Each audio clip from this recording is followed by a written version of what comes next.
welcome. I don't know what else to say. This has been the largest turnout for this event since I've been at the chamber. So I appreciate you guys all coming out today. I thank Bison Creek for a wonderful lunch for us, and I thank all of our speakers for being here to share what their piece of our community. So I'm going to skip, just in the interest of time, talking about the chamber. You guys all know what we are, I hope. I'm here to support you and serve you and help our community grow. So I just want to get right to the thanks, and then we'll get into it so that each of our guests have maybe 10 minutes or so to share their part, and you guys can all get back to work. Let's thank my sponsors first. So you guys see on your table 10s who sponsored this event today. So we have Bank West, I know Sean's in the back there. Culver's, Jeremy. Oh, right in front. Did you guys see what's happening there? Pretty cool. So you gotta wait a couple weeks and then you'll really be amazed. So they're going through a remodel, re-image, and it's gonna be brand spanking new inside outside parking lot. So that's exciting. Did you know that we are the first Culver's in Minnesota? Stick that in your half of the facts for today. Thank Old National Bank. I know Holly and Jake are here. And Thomas Insurance. Blake is right there, the tall one in the middle. So we appreciate you guys stepping up and helping sponsor and just making the day what it is. I also want to introduce, now that she just put food in her mouth, Melissa. So if you haven't met her, she is the second chamber powerhouse in our office. And so if you didn't get a chance to say hi as you came in, make sure to tell her who you are, introduce, and share a little bit about your business with her, and so she learns who all of our great members are. So we're gonna start with Mayor Terry, and I'm just going to have them self-introduce the guests as they come along and eat as we go. And questions, do you guys want them as you're done? And any of you speakers, if you're willing and able to stick around afterwards for more specific detailed questions, that would be great. So we'll get started. Well, I want to thank Melissa and Sue for an amazing job. The reason we have a record turnout is because of the work they do behind the scenes. So thank you very much. Secondly, I'd like to thank all of you, because without our business community, there is no Buffalo, right? No one lives here, no one works here, no one enjoys the quality of life that we have to offer. But today, I hope that you guys are as excited as myself to hear all that's going on in our city. We've got great staff representation today. We've got 19 staff members, and I'm going to let Taylor take the opportunity to have them stand, but we just really want you guys to interact with them. As soon as they stand, you'll know who's a staff member. Please talk to them, ask them questions. We want you to feel comfortable knowing who your staff is for the city of Buffalo. This is always one of my favorite things to do, because we can get you as excited as we are about what's happening in the city. But again, thank you all for all that you do, all that you give, and all that you represent in our community. And it is my honor and privilege to introduce Taylor Gronow, our administrator of the city of Buffalo.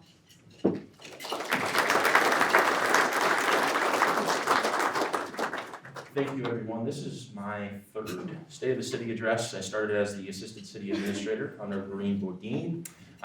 This is my first, and the second, I should say, State of the City address as the City Administrator. So it's been a great community. I've had the opportunity over the last 3 years to meet a number of you in this room.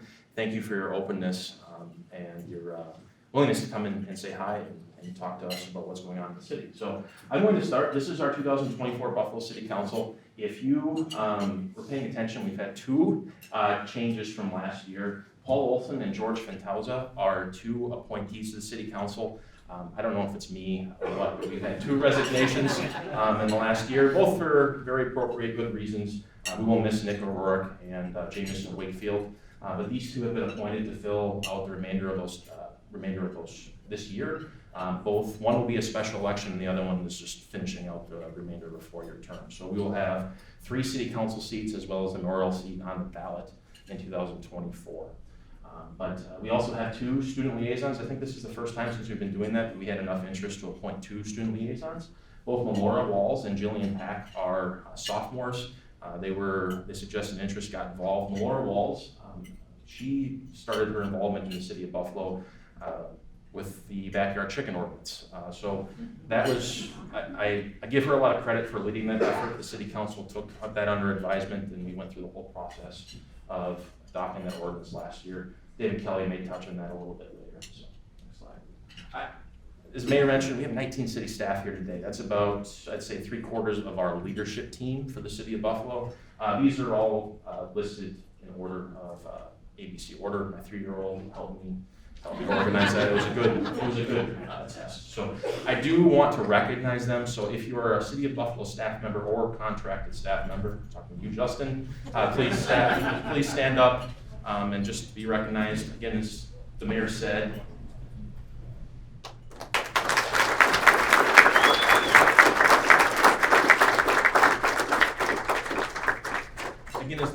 we will all be sticking around after the meeting. We'll be toward the back of the room. Please come up and introduce yourself, ask any questions. That is what this event is for today. And if any questions or anything comes up afterwards, please call us and get in touch with us. We exist, we are here to serve the community of Buffalo. So you're going to hear me talk about streets quite a bit. This was a large topic in front of the city council over the last 2 years. We updated our pavement management plan in 2022, 2023, and if you recall from my presentation last year, it recommended quite a large increase in our investment into our pavement management. City council took comments from residents, and we quadrupled our investment in our city street and maintenance projects this year. So that map to the side are the projects that we were working on this year. Obviously, it doesn't cover every street in the city of Buffalo, but we do have a plan. We plan to continue investing in that over the next few years and going on. On the radar, we do have the Ryan's Way Backage Road from County Road 35 or Williams Way to First Street Northeast. We did receive a federal grant from that, so thank you Representative Emmer and Senator Klobuchar for helping us do that. We are planning to begin that 2025 and ending in 2026. It's a short stretch, but because of the nature of that property, it's pretty marshy and wet. It's going to be a 2-year project to make sure that road is completed in good shape. One project that you probably haven't heard us talk a lot about, but I want to put on the radar, is going to be a big project, an impactful project, is the Northeast reconstruction area. Phase 1 will include 1st Avenue Northeast from 5th Street Northeast to 1st Street South. So that basically is everywhere from the water plant all the way down to kind of by where Hayes Pub is. That will be a large project. That's planned to begin in 2026 or 2027. We are going to be starting the community stakeholder input this year. We have a communication plan and a community engagement plan for that. So if you're a business owner or if you're a stakeholder in that project, keep an eye out. We'll be putting information on our website, social media, and other places to keep people updated on that project. A lot of work on Highway 25. We had our project last year, Highway 25 itself, start. Most of that project was done last year. We're doing phase 2 this year. That should be wrapping up midsummer, weather permitting. That's eastward south of Montrose Boulevard. We do have a project website for folks to visit. I think that's been heavily trafficked and visited, but if you are interested in that project, what's been done, please visit that website. And then again, on Highway 25 North this year, that's a joint county and MnDOT project. There's going to be a roundabout construction there at the intersection of Highway 25 and County Road 83. The proposed detour will run from County Road 37 northbound on 25, down 12, and on 55 back to the intersection 55 and 25. Timeline on this is to be determined. I believe Justin is still bidding that project. So once they bid the project, have a contractor, we'll know more about timeline when the roundabout or when the detour will start, and we'll publish as much information on that as we can. So, second subject, elections. We had quite a few changes this year on how we approach elections in the city of Buffalo. I do want to give a lot of credit to our partners, the County of Wright County, the Buffalo School District, as well as Zion Lutheran Church. They all now host precinct polling places. We have 3 elections this year. March 5th, which we already hold, was the presidential primary. August 13th is the state primary, and November 5th is the general election. We are expecting very large turnouts especially for the November 5th general election. We are still looking for election judges. So if you are interested in being an election judge, I can speak for myself. It is a fun experience. It's a rewarding experience to be involved in our elections. So please visit our website. There's information there that will lead you to where you can apply to be an election judge. As I mentioned, we redistricted or redid our precincts last year. So we now have 4 precincts that are more evenly split. And the German in me is appreciating the symmetry of the new precinct map. So we have precinct 1 is up at the Wright County Government Center. Precinct 2 is at our Buffalo Downtown Fire Station, which opened 2 years ago.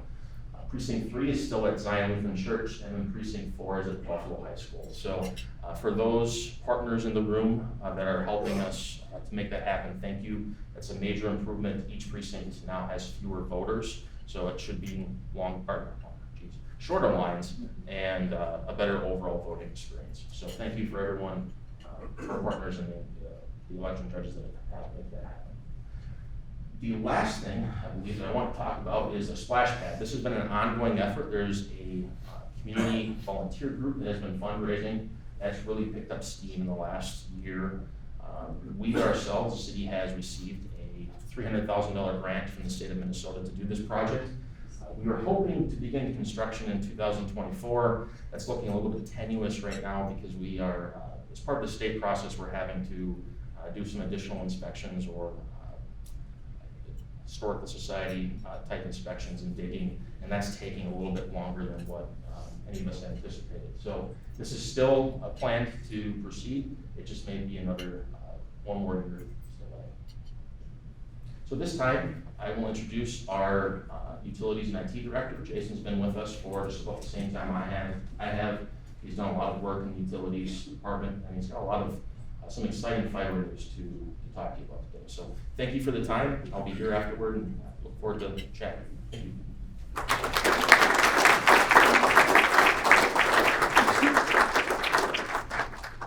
Don't mind me. All right. Well, thank you, Taylor. I appreciate that. Appreciate all the stressful situations you put me in. So. But it is exciting to talk about utilities. We have a lot of innovations and improvements we're doing to our systems and our services. With the essence of time, we'll just dive right in. Keep going. Buffalo, the city of Buffalo is a city-owned and operated utility. We're very fortunate to have 4 core utilities. Some cities have 1, 2, but Buffalo used to have 4. We have an electric utility, water reclamation utility, and fiber internet. Like Taylor mentioned, fiber phase 1 build out is a very exciting project for the summer. The core mission of this project is to have fiber connected to every small, medium, large business, industrial building within the city of Buffalo.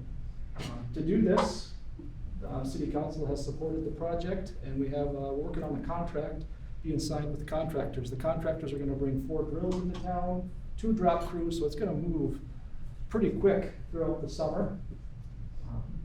The core goals for this is to offer the fastest and most reliable service to the community.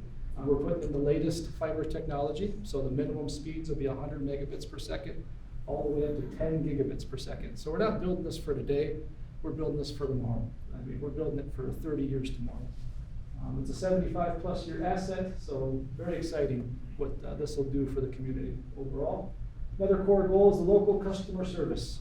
We're going to be offering, we have local technicians, local customer service. We'll have same day, sometimes even within the same hour response time. If you need us, we're here for you, and we're going to take care of your fiber needs. With that, we brought quite a few postcards. They're going to go out to every business owner. There's a QR code. You can sign up for a free site survey. The installation up to your building is going to be completely covered by Buffalo Fiber. So once we get on site, if we have to do some work inside your building, the team can take care of that as well. We'll work with you to make that happen. So any questions, just catch up with myself, Derek with Buffalo Fiber, and Amy's here as well. Real quick on the AMI project, just a progress update. We are currently in the testing phase. AMI itself is advanced metering infrastructure. The benefits of having advanced metering infrastructure is to remove all site metering, so no more meter readers that have to physically read the meters. The meters will go back to the head-end system, and then that will go to our billing system. And with the project, we're gonna have a customer service portal to provide a lot of data, interval data, so customers can now understand how they use their energy differently, how they use water differently, and make some different decisions right within their home. Water also has leak detection, which is a very useful thing as well. Integration progress, we got an excellent finance, UB, IT team that's making all this work. We're working with a lot of great vendors, but internally there's a lot of work to make all those things talk, like I just mentioned, the head-end system to the billing system to the customer portal. With that, the project scope, timeline-wise, we're falling a little behind due to the electric meters lead time, but we do have 100 water meters installed right now, testing, and it's looking really good. The 5 electric meters that are in are producing a lot of good data for us to build on. Overall, there's 100% coverage with our electric meters, so residentially and commercially, that'll be the new meter standard, is the AMI meter. From the water side, we'll have 100% commercial. We are gonna phase in the residential portion of this. The city and utility purchased an AMR system just a little over 10 years ago, so we're gonna utilize that and phase it out with the ongoing progress. And to wrap it all up, we had an excellent event last summer with our annual appreciation. We're gonna be looking at doing that over the MEA school event. We had quite the line of families and kids that joined the electric journeyman on bucket truck rides. I think we went about an hour after, just because we had so many excited kids to go up. I did not. So that's what the linemen are for. Bolton and Mink had provided the food, sponsored, so big shout out to Bolton and Mink for making that such a great event. And staff, the whole utility staff team really came together. That was real grassroots. We had a lot of good demonstrations. Our water reclamation superintendent, everyone got to meet Zappy the squirrel. It was a big hit. I think overall we served about 250, 300 meals. So we're going to continue to do that. We're looking at value-added services. I mentioned those last year. Please reach out to us. Myself, Kara Hesse, our customer service director, we're looking to do energy audits. If you're interested in doing energy audits, community education, we offer tours of the plants. We're here for you. We're a local municipality. We want to make sure we take care of the customers. So, any questions for me? We'll be sticking around. Thank you.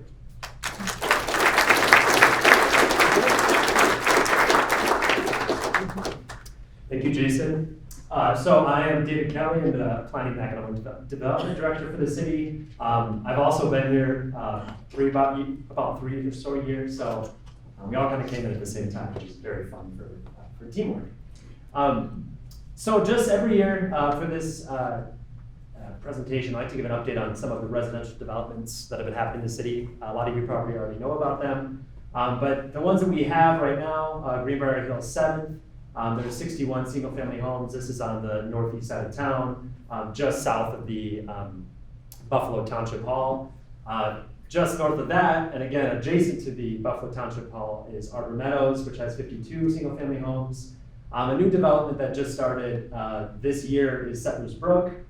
This is off of Settlers Parkway, kind of right across the street from the Target on the railroad tracks. They have 44 single-family homes, and they've had, I think it's about 15 permits already.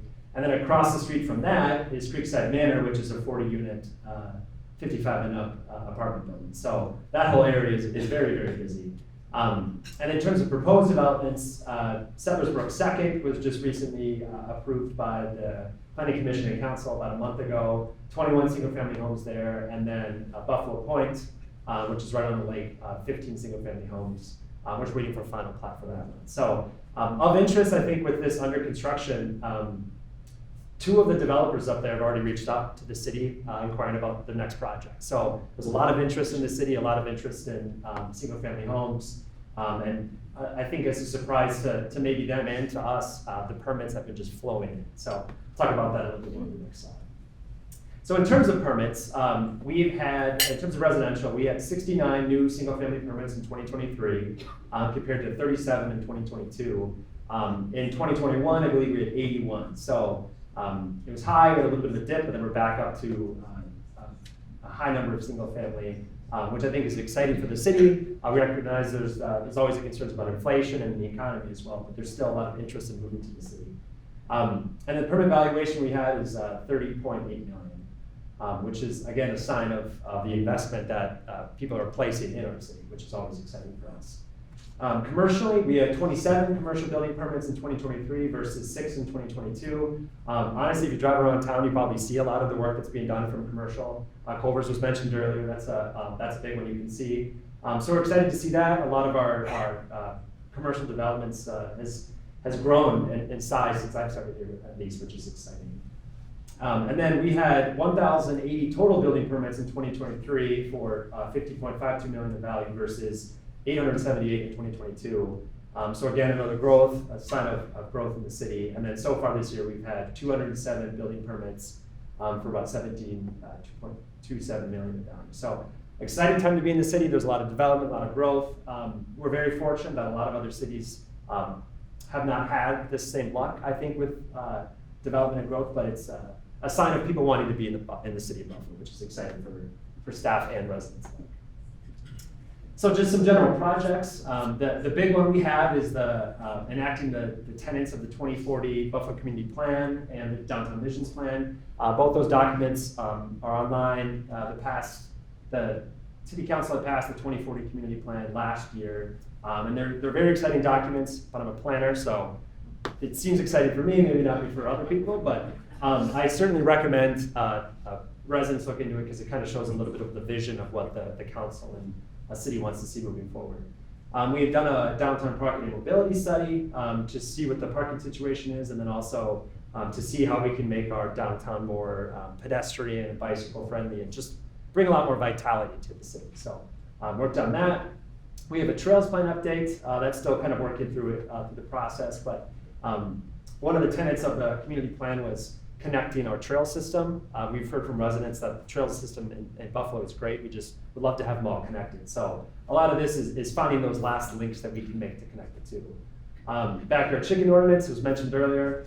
This is a fun one. Never thought I would be working on backyard chickens, but here we are. So that was passed about a year ago. We've had about 5 permits that have been submitted, but went through an extensive public process, and I appreciate Laura Walsh and staff and help on that one. This is kind of an overall project. We work a lot on native pollinators, mostly for the perspective of the cost efficiency of those and the maintaining of a lot of native pollinator grasslands has been helpful for the city to see. So we're trying to incorporate that where we can, and then incorporating sustainability where it makes sense and is cost effective. The future of the Buffalo Cinema Building. So the HRA, I think last year I presented on this, and it said the city was undergoing a study through the HRA for the feasibility of that building as a community arts and enrichment center, I think is what we called it. So we have explored that. At this time, the city had felt it. It would be too many cooks in the kitchen, I think was kind of what we landed on. We're trying to get a lot of community arts in there, and then a potential event venue, and then our existing community center. So unfortunately, we did move on from that one, but we appreciate the collaboration with BCAC we had on it, which is certainly exciting. Public art in Buffalo, that's a big project that I'm excited to do. I'm not an artist myself, but I like how it looks. So we're trying to incorporate ways we can bring in public art into the city, in the downtown, but then really anywhere, whether that be something as simple as painting an electric box or creating a mural, just seeing what that looks like.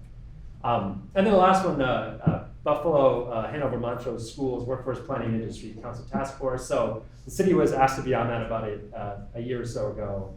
Really just exploring what's how can we synergize efforts to have the students go into careers that we have and vacant positions we have in the city. So appreciate being a part of that, and we appreciate the school district's work on that. Buffalo Business and Commerce Park. So this is a big project we've had for, I think, 5 years. We've been looking for land for this, but The city recently, back in January of this year actually, purchased 95 acres of a former gravel pit on State Highway 55. If you pass the Arby's on the right side, you just keep going on 55, you'll see it on the right side. This is a potential rendering of what this could look like, but right now we'd have to replat it all. But we're excited to have the land. Development of this entire park will probably be in 2 phases. And it really is contingent on us building the park out with various funding sources, so DOT grants, bonding, TIF, et cetera. And then for those, we are seeking initial anchor tenant to include in grant applications. So excited to see that come to fruition as well. And then the last one, and it's a big one, the former Wright County Government Center redevelopment. So this is a county-owned building located on 6.6 acres of lakefront downtown. County's been actively seeking to sell this complex since vacated in 2022. The EDA has entered into an agreement with Buchholz Properties LLC for its purchase. Just last night, they actually held the public hearing for that purchase agreement, and they approved of it. So the next step, it kind of comes to the city and goes through the city's planning commission process, the land use. There's a lot of contingencies built into that purchase agreement. A lot of them are based off of land use and engineering, among others. So with this, there's a lot of words on this screen.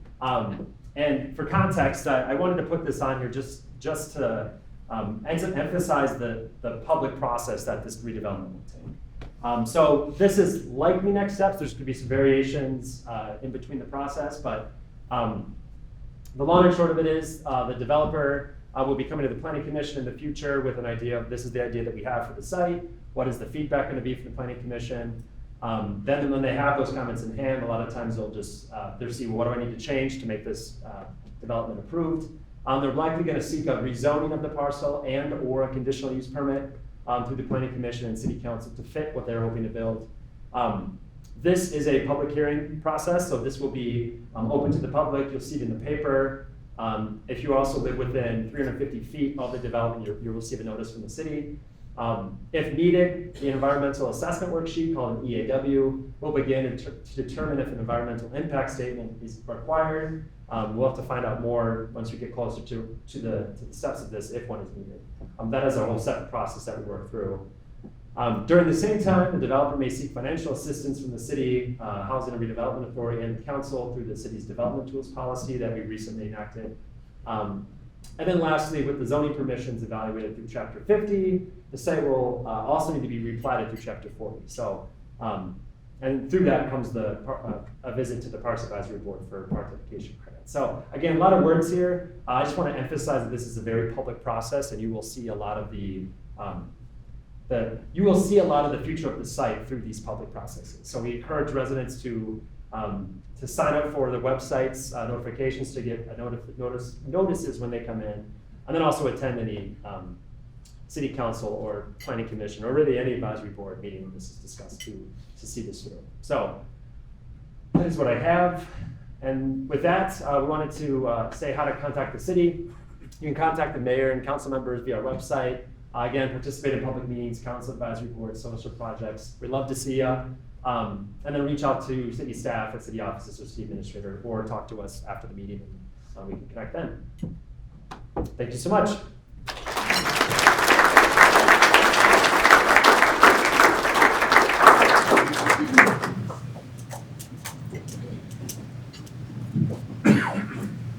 Tough act to follow.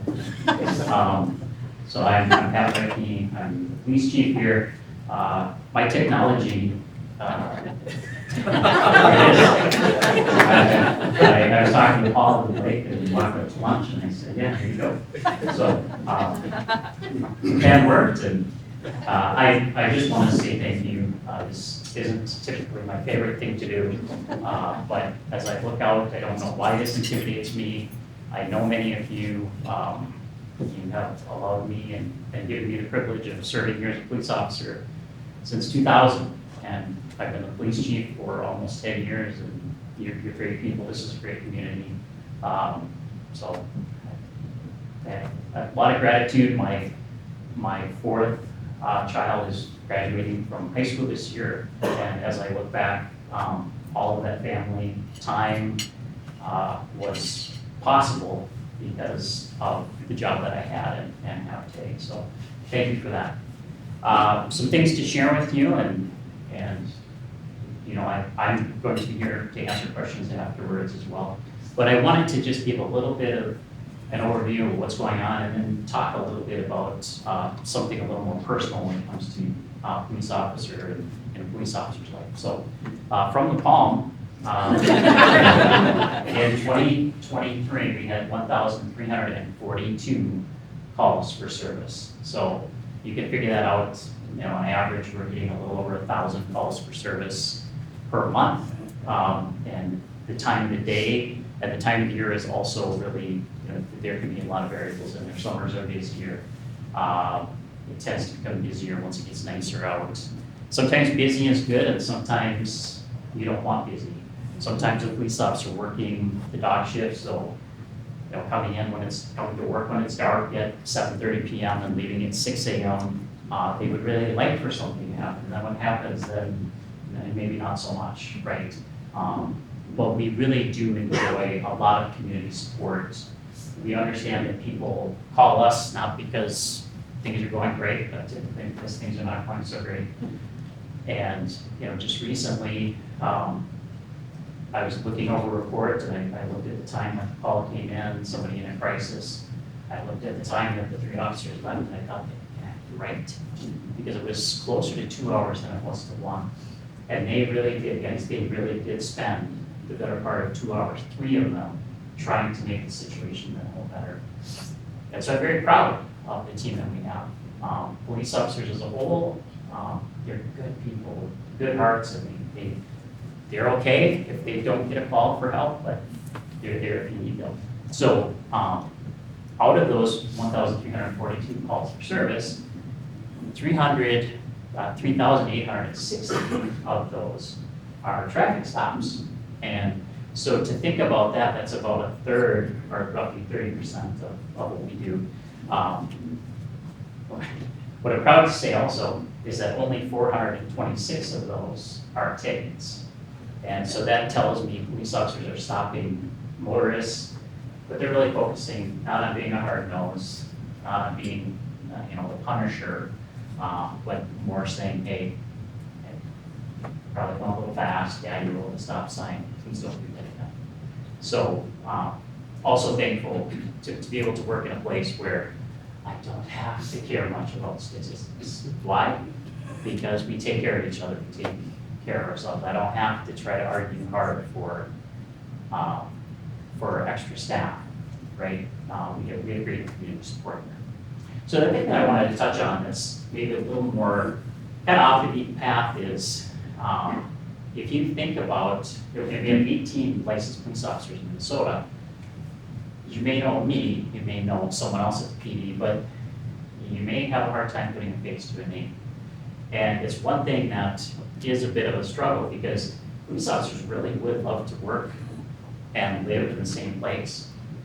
But if you think about taking your family shopping or taking your family out to eat, and then you encounter a person who maybe didn't have such a great day and doesn't have the greatest memory of that interaction with you, you tend to want to live somewhere away. So you give up a lot. It's one of the sacrifices that we make. Now, me personally, I took that on, right? That's part of what I do. And I may not always like it, but I took that on. But the average police officer, they sign up, they're all excited, and they get their job, and I get to drive, a squad, and I get to make traffic stops, and then after a while, they realize, there are a lot of people who maybe I'm not their favorite person, and that's okay. But if you ever wondered, why don't more of them live here? Why don't we know them better? There's a certain amount of comfort, and comfort especially for a family, if a police officer has a family, in that anonymity, right? So they come in, they put in their 10.5 hours, they're happy to go home. They would be happy to be more part of everything here, but I wanted to share that with you because I think it's a question that I would be able to do. We require police officers to live in the city, and then sometimes a little more critical, like, why aren't they more involved? And there's your answer. I don't know if I came close to using about 10 minutes. But again, I will stick around afterwards. If you were here last year, the excuse I had for not being here last year is because I was in Italy, and we couldn't go to Italy this year, so. Here you are. Is there any, like, if you have a question that maybe, because I think I have a couple minutes, would be kind of good for everybody here, I'm happy to break the mold here a little bit and answer a question if anybody has one. All right. Following me is Chief Deputy Matt Treichler. Worked with Matt a long time. I'm not going to give you more of an introduction, Matt.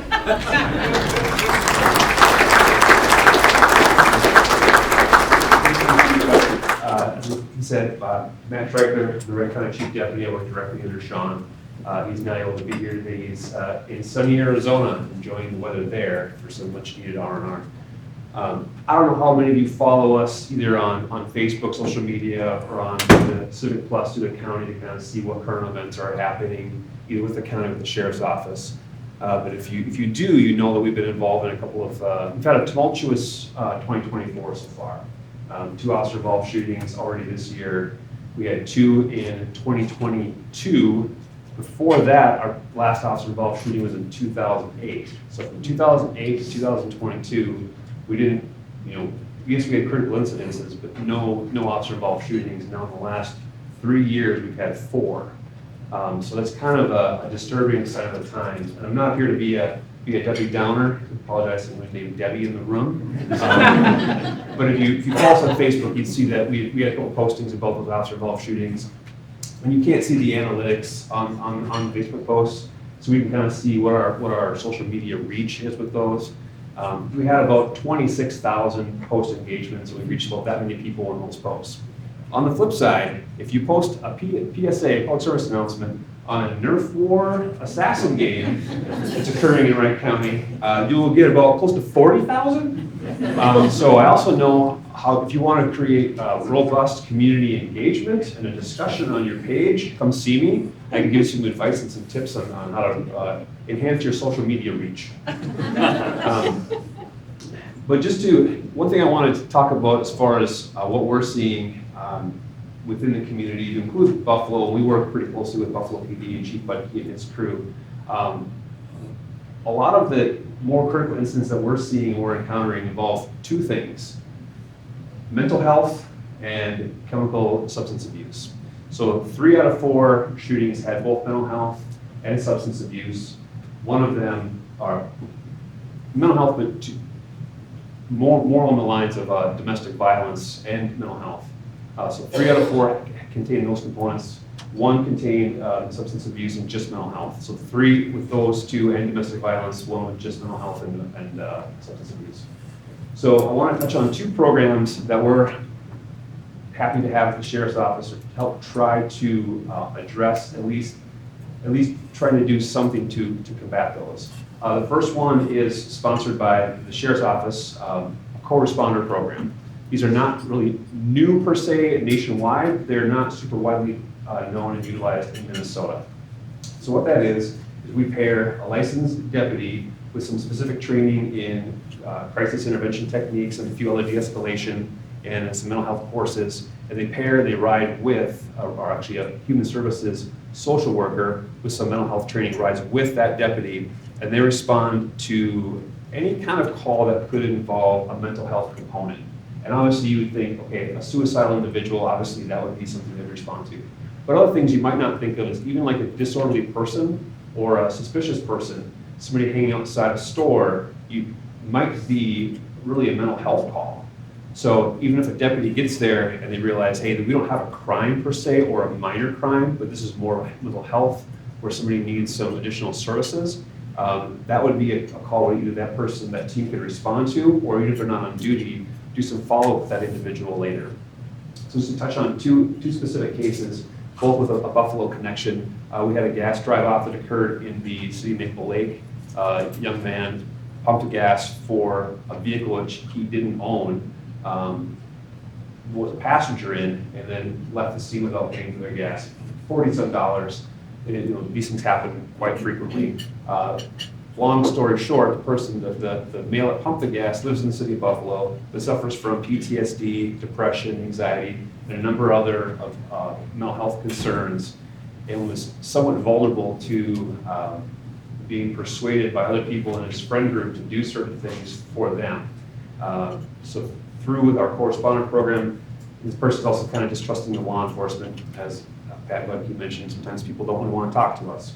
But this group was able to kind of build a rapport with him and his parents, kind of get to the bottom of the root causes of it, offered him some services. We resolved the whole issue without any kind of criminal charges, because they really aren't warranted in that sense. It's more of a community outreach and community support that that person is looking for. So not only did we solve this issue without having to put this person involved in the criminal justice system, we also built some rapport with somebody who historically is not a law enforcement fan and has some fears and anxiety regarding people of authority. Second one is a 45-year-old individual in the city of Buffalo.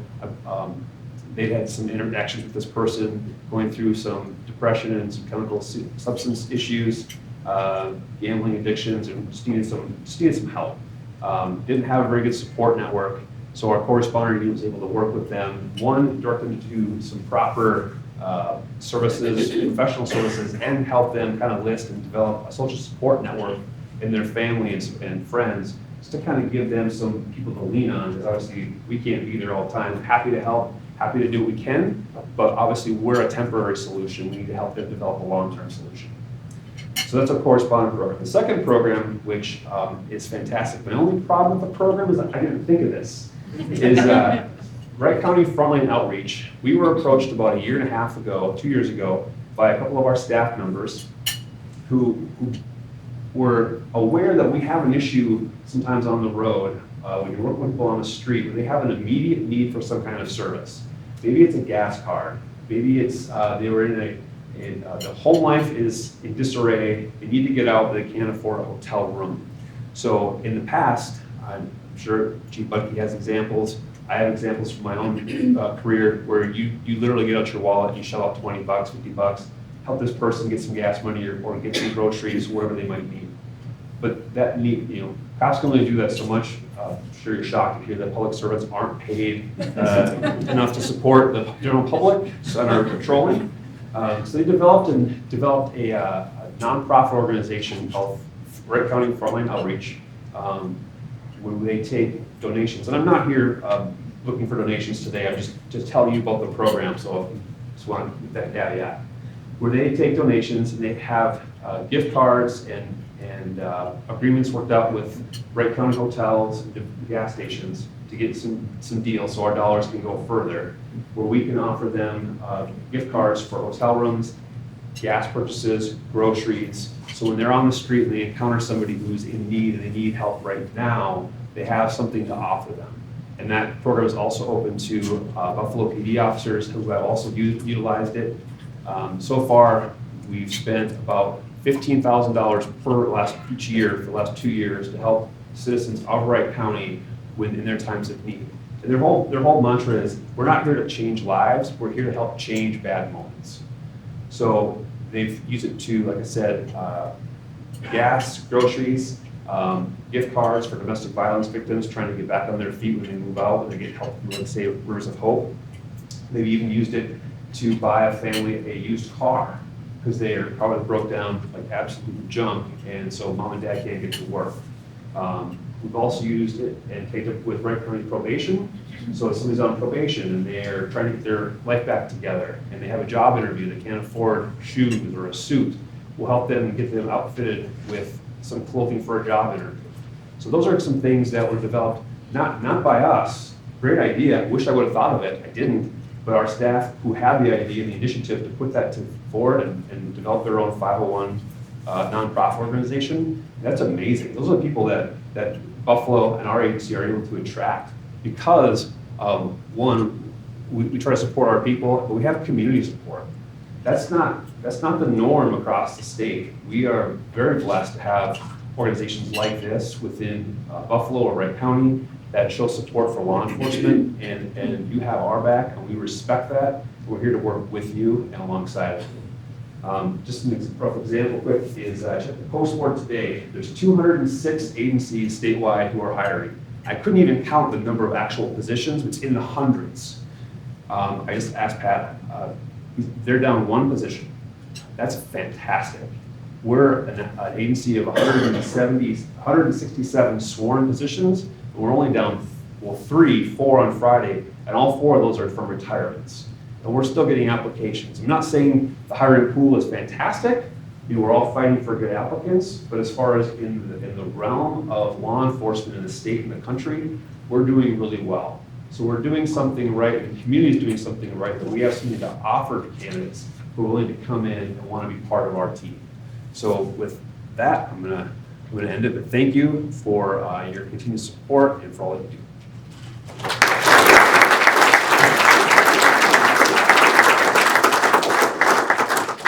I'm not sure if anyone's after me. Perfect.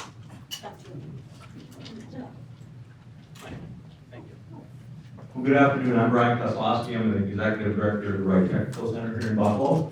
Wright Technical Center is in its 51st year as a vocational cooperative. In Buffalo, being a member district, we have 8 member districts, and Buffalo's one of the strongest supporters of our district that we've had for 51 years. One of the biggest challenges, I guess, that Wright Technical Center currently has is based on the funding model and the member districts, flow through. We're a struggling district financially, mainly due to facilities. And so we have asked the legislation last year, and as well this year, for support for $9.5 million. And that's a lot of money, but it would be a huge impact for Wright Technical Center. We have had a House bonding tour and a Senate bonding tour. We were invited down to the Capitol a couple of times, and the most recent one to visit with the Educational Finance Committee. We will be having a call for action coming out here in the next week to contact legislators and everything and asking for their support. I'm hopeful that you are aware of the Wright Technical Center, located just north of the Buffalo Mills Community School. As far as an advanced career and technical school, which we also have an ALC, the 12 programs that we have for advanced career and technical programs for the students from early childhood and family education, law enforcement, EMR, welding, construction, graphic communications. Our newest program, and thank you for the planning and zoning and the city council for approving our heavy equipment operations and maintenance program, which this year is in its inaugural year, we have 22 students. Next year we have 3 full classes of that with 60 students that are enrolled in the heavy equipment program. That program would not have happened had it not been for the 10 major sponsors for the program. The local 49ers, International Union of Operating Engineers, Bike, Fane, Martin Marietta, RDO, Ziegler Cat, Heat Brothers. No, that's a challenge when you start listing off numbers, but we can't do it without the support of others. And hopefully you have personal experiences that you've had, or your children have had, or that you know of people that have come through the Wright Technical Center and have springboarded their careers in the trades. No matter, regardless of the trade that you speak of, everybody's looking for skilled laborers. And with the Technical Center, even with the health science program, we have, I think 45 students that had actually passed the CNA exam this year, juniors and seniors. So they're licensed CNA, and they'll be able to go to work in our nursing homes. If you have not been over to the Tech Center for a tour, I encourage you to. We'll meet over there at 1 o'clock. Because it's so important that you see the programs that we offer, and we're so proud of the facilities that we maintain. It's just a matter of behind the scenes, you talk about peeling back the layers of the onion, and the rooftop units, and the thermostatic controls, and the floors, and the parking lots. We lease 2 Head Start classrooms to Wright County Community Action. We also lease space to Masico for Cornerstone's Level 4 program. We are a very important part of the community of Buffalo and to the county and to the region as far as what we do to support advanced career and technical programs. When we talk about our enrollment, we've educated over 31,000 students in advanced career and trades over the last 51 years. Next year, we're as strong as we are this year. We have had 730 students registered this year and participating in classes. Next year, our current enrollment, pre-registration is at 726, and so that's the highest it's been in over probably 15 years, I believe. So if you ever have any questions, an opportunity to want to learn more about the Wright Technical Center, I've got some information over there on the table. I have a pamphlet that explains to all of you, we are the last true vocational cooperative in the state of Minnesota. And, you know, the funding mechanism, like I mentioned, we've received long-term facility maintenance dollars from our member districts who levy for us on behalf for CTE and long-term facility maintenance, and we've only received those dollars for the last 8 years. And so when you think about a 51-year-old building, original building, and we have 4 additions, the most recent is already 14 years old. And so when we look at the long range, we're going to be here forever, as far as I'm concerned, and I believe our member districts support us in that regard too. It's just that we will continue to struggle for decades to come as we continue to provide the best opportunities for the students as they pursue their career, their advanced career in tech. So with the legislative help really would get us to the point where we are set really nicely for the next 50 years, hopefully. So if you ever have any questions, please give me a call. Like I said, I've got some brochure over there that gives more information about the Wright Tech Center, and a pamphlet that explains our legislative ask. And I hope that you'll stop over and visit with me sometime. So I think I've carved off enough time for Dr. Tillman, so he gets my extra time.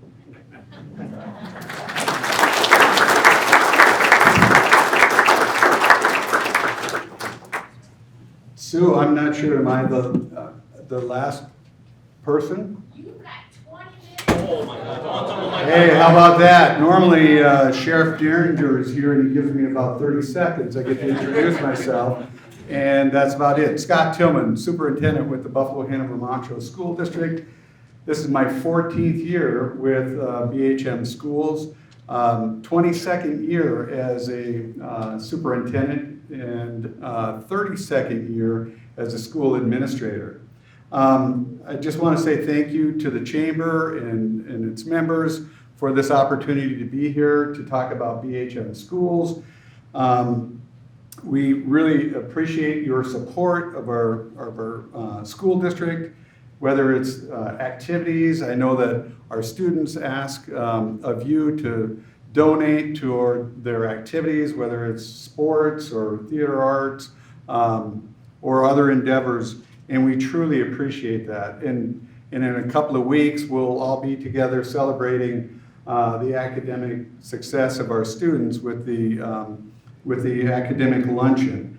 And I also want to say thank you in an indirect way for supporting the 877 Foundation, which is not BHM Schools, it's its own entity, a 501c3, raising money for scholarships. And we just had that pork chop dinner last week or a couple of weeks ago already. Some of you have heard me say this before. We serve approximately 33,000 residents in our 157 square miles. And we border with school districts to our east, Osseo, which is Maple Grove, but it's the Osseo School District.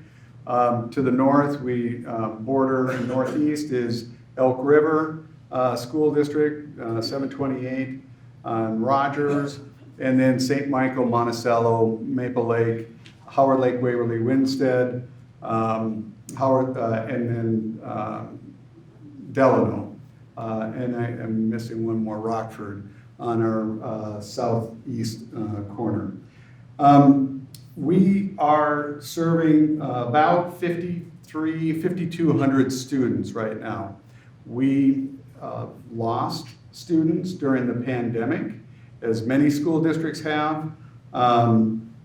And in Wright County, our birth rate is still in decline. I think we're going to see the first increase now since 2007, since the Great Recession. So we're going to start to see an increase in, and some people might be saying, how can Wright County be one of the fastest growing counties in the state of Minnesota and have a declining birth rate? And I think it's because of the growth corridor that Wright County is experiencing, or the state of Minnesota in the northwest portion of the metro, the Maple Grove, and then as it goes to Rogers and Otsego and St. Michael, that's the growth corridor. And with the additional residents in Wright County, that's where we're seeing all the growth. Now, realtors in the room, you'll know that a new home doesn't necessarily mean new students in school. It used to be, the ratio was about 4 new homes will equate to 1 student of school age, and schools can count on probably one student out of every 4 homes. And then that ratio has changed to, it was changed to 1 to 8. So 8 new homes to get 1 school age student. And I've heard it as high as 1 to 12. So we have all this growth, but it really doesn't equate to new students and new population in our schools. The other contributing factor with during the pandemic, we lost students to homeschooling that didn't really come back. And then we have a new charter school here in Buffalo, and that's again additional competition for the students. And then we have 3 non-publics that we serve. Now, those schools receive some public education services in Title I and special education. We provide those services to the non-Buffalo, Hanover, Montrose schools. And I'm going to transition and give you a little, because it's the state of the district, budget overview. Last night, days run into each other, don't they? It was last night, school board meeting, our Director of Finance and Operations, Mr. Ryan Tangen, provided the final budget adjustments and revisions before we go into the next year. On June 30th, the board has to approve a new budget for the following, for the 24-25 school year. And our budgets are based on enrollment. We get a fixed amount. They tell us what the general education funding formula is, but we don't know how much revenue we'll receive until students walk across our threshold. And so every year that changes, and Mr. Tangen does a great job of forecasting and projecting what that enrollment is, but we really don't know what that final number is. During the pandemic, we used something called the Elementary and Secondary Schools Emergency Relief Funds, so the ESSER dollars for us, to maintain our current staffing. And in 21-22, we were projected, because of the declining enrollment, to reduce about 15 staff members, and that's teachers, because they're teaching students. But the board used those funds and reduced only 7.5 positions. In 22-23, again, we were using the state and federal funds for the last several years. We were projected to cut 15 positions, but the board made the decision not to reduce those positions and use those ESSER dollars, as we call it, instead. 23-24, this current school year, we were projected to reduce 20 staff members, and they used those funds to prop that up. Now, in the last biennium, or last year, when the legislative session finished, school districts received more money. And that was great. It was additional funding on the formula, plus there was additional money on what's called the cross-subsidy or special education funding. It's a deficit that the state has. They increased that, and that was a godsend to school districts. In our case, it's really replacing what we had from the ESSER dollars. So this year, we're projected for going through the budget assumptions and budget projections for the 24-25 school year. We were going to reduce 27 positions. Instead, the board chose to reduce 20 positions, and then we'll look at 25, 26. Again, these are corrections to the fewer students that we're serving. It means that we have lower class sizes right now. We were able to help adjust and provide additional services for mental health needs for our students, and then to really focus on their academic achievements and opportunities. We are looking to our legislators as they give and have had more mandates for school districts. We're meeting those as we roll out into the future. I will also want to say thank you to everyone in the room for supporting our bond referendum. Even though we have fewer students, it doesn't mean that our facilities are not deteriorating or aging, I should say. It's probably a better term. The bond that was passed this year helps to make sure that we have more secure entrances at our middle school, Buffalo Community Middle School, and the Buffalo High School. We're really excited about that. We're not going to build any new buildings for this bond referendum. It's really a reinvestment into our facilities that we currently have. So you've probably heard me speak of this before, but we're going to convert our antiquated steam heating systems in some of our buildings over to a hot water, more efficient system.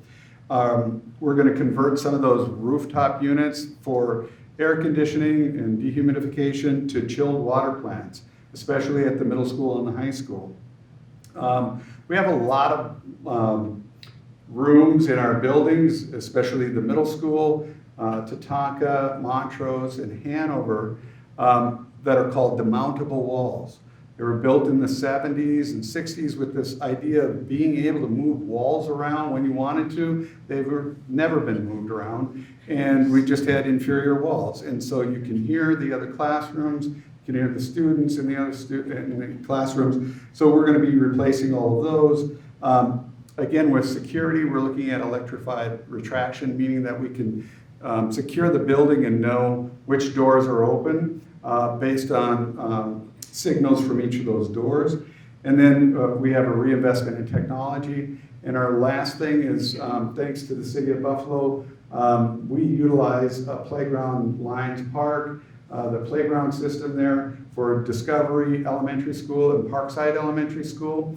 And working with the City of Buffalo, we're gonna put in a unitary surface that's going to be more accessible for ADA families, young families with strollers. No more wood chips in the laundry at home because we're going to have a nice surface for our students, and that'll be at all of the elementary sites. I just want to touch base a couple of things. YBHM schools, I think it goes almost without saying, strong schools build strong communities, and we want to make sure that we have great opportunities for our students. We hear that from our parents. We have lots of options. All of those things are in our brochures. And realtors, could you raise your hand if you're a realtor here? I only see a couple. I know there's more than that in here. Paul Downer, our communications coordinator, wants to connect with you because we want to make sure you have our information so that you can. We believe what we have to offer for potential residents is far and away above any other community. As an example, we have magnet programs in science, technology, engineering, math, and then STEAM, science, technology, engineering, arts, and math. We have a multi-age program at Discovery Elementary.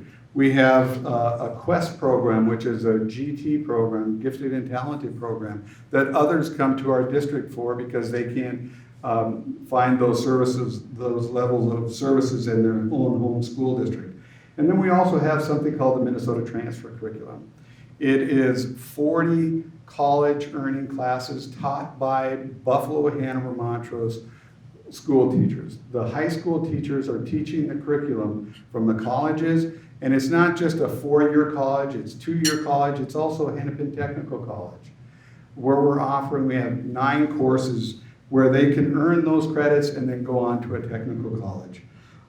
Great CTE, career technical education opportunities. As Brian said, we're part of the Wright Technical Center. Our students, about 250 students a day, attend Wright Technical Center for one of their periods during the day. Something that we're proud of and that we're moving forward with is a portrait of a graduate. And our portrait of a graduate is really focusing in on academics, opportunities, and agency. So just a quick overview. Academic rigor. We want to make sure that students are prepared for whatever their next step is. If you're going to go to a 2-year, if you're going to go into a workforce, and just go right into a job right after high school, or whether you're going to go to a 4-year college.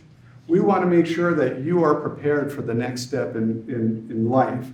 And so with that's on us, making sure that students have access to academic rigor and high expectations to meet their aspirations. And then we also want to make sure that they have opportunity. So what courses are we offering? What are we going to be able to provide for our students? And we want to make sure that that is robust and that they have those opportunities.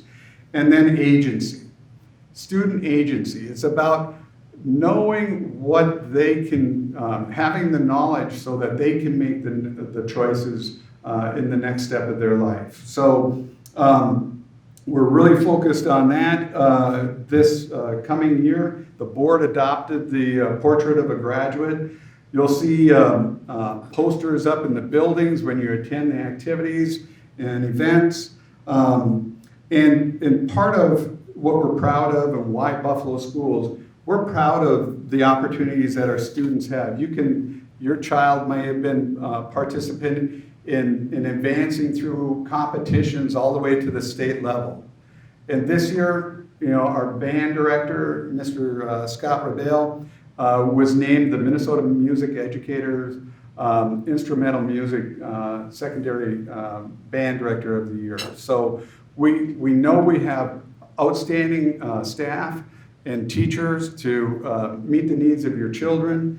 And I'll put a plug in, Mr. Rebell. They're going to be celebrating the 100th anniversary of the Buffalo High School Band program. So on May 2nd at 7:30, they're going to have a concert in celebration of that. So thank you for your time. I just wanted a couple of upcoming events. May 6th through 10th is National Teacher Appreciation Week. May 8th is National School Nurse Appreciation Day. May 10th is National School Child Care Provider Appreciation Day.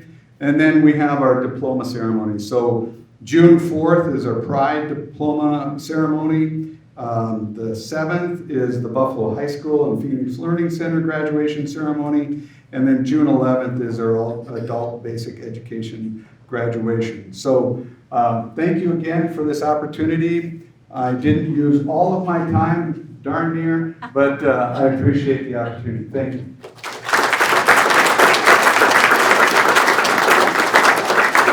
Just a couple more things, you guys. We left these in all the tables, so this is just kind of a chamber event, community event calendar. You might want to take that with you. And then Missy brought along from Wright County Economic.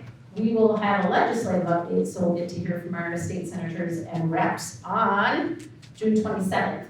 And that is a Buffalo Chamber Wright County Economic Development partnership to do this, put this on together. So I just appreciate all of you. Every time I do this, I get a little verklempt because I'm a Buffalo native, so it just always warms my heart to hear how great our community is, how wonderful and blessed we are to have a great school system we have, and our officers protecting us, and us having that same reciprocity back to them, have a wonderful mayor who has been a native of our community, as I am, as Melissa is. is. And so it just warms my heart, don't know what else to tell you. So, any of you guys have questions, just hang around with any of the speakers that were here today.